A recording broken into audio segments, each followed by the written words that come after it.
अऊज़ुबिल्लाहिमिनश्शैतानिर्रजीम बिस्मिल्लाहिर्रहमानिर्रहीम।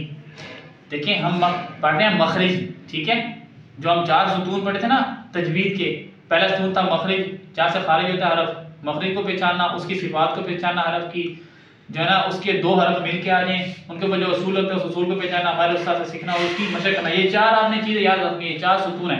उसमें से हमने पहला सुतून शुरू किया था मखरिज, ठीक है। तो मखरिज की किस्म पढ़ रहे हैं चौथी, ठीक है। मखरिज होता है खारिज होने की जगह, ठीक है। जोफिया उसकी किस्म का क्या नाम था जी? जोफिया, ठीक है। ये जोफिया किस्म का नाम है, ठीक है। हरूफ की चौथी किस्म जोफिया में तीन हरफ आते हैं। कितने हरफ आते हैं जी? तीन हरफ। पहला अलिफ मद्दा, वाव मद्दा, तीसरा है या, ठीक है। पहला है अलिफ, दूसरा वाव, तीसरा या, ठीक है। अब इन हरूफ को, इस किस्म को, इन हरूफ को क्या कहते हैं जी? हवाइया भी कहते हैं और मद्दा भी कहते हैं। हवाइया भी और मद्दा भी, ये मद्दा भी है और हवाइया भी है, ठीक है। हवाइया कैसे हैं? मैंने आपको बताया था ये जोफ है, ये मुंह का सर ऐसा क्या है, यहां से लेके यहां तक, ये जो मुंह का हिस्सा है ये देखें, ये होंठों से नीचे नीचे और होंठों के साथ साथ वाला, ठीक है। ये होंठों के साथ वाला ये जो हिस्सा है ये वाला, ये जोफ है। इसका अरबी में माना जोफ, ठीक है। उर्दू के अंदर इसको कहते हैं हवाइया, ठीक है। इसको उर्दू के अंदर क्या कहते हैं? हवाइया कहते हैं, ठीक है। अच्छा, ये देखिए अब इसमें तीन हरूफ आ रहे हैं, अलिफ, अलिफ, वाव और या। इन तीनों को हरूफ मद्दा भी कहते हैं। अब मद्दा क्यों कहते हैं? ठीक है। अब देखें, अब इनको कहते हैं मद्दा। अब इनको मद्दा कहते क्यों, किस वजह से कहते हैं? इनको इस वजह से कहते हैं कि अलिफ साकिन से पहले जबर आ जाए, वाव साकिन से पहले पेश आ जाए और या साकिन से पहले जेर आ जाए, उस सूरत के अंदर ये मद्दा हो जाते हैं, ठीक है। बा अलिफ जबर बा, बा वाव पेश बू, बा जेर या बी, ठीक है। इन तीन सूरतों के अंदर ये तीन हरफ मद्दा होंगे। अगर या साकिन से पहले, साकिन क्या है? जज़म। जिस हरफ में आ जाए उसको क्या कहते हैं? वो साकिन हरफ है। इसको क्या, ये देखें इसकी निशानी है, ये इसकी सैंपल है, ये जज़म का सैंपल है, साकिन का सैंपल है, ठीक है। अच्छा, या साकिन से पहले जेर आ जाए, जेर हमेशा नीचे होती है किसी भी हरफ के नीचे, जो पेश होती है वो उल्टी होती है वाव की तरह, वो ऊपर होती है हरफ के। वाव साकिन से पहले पेश आ जाए और अलिफ साकिन से पहले जबर आ जाए।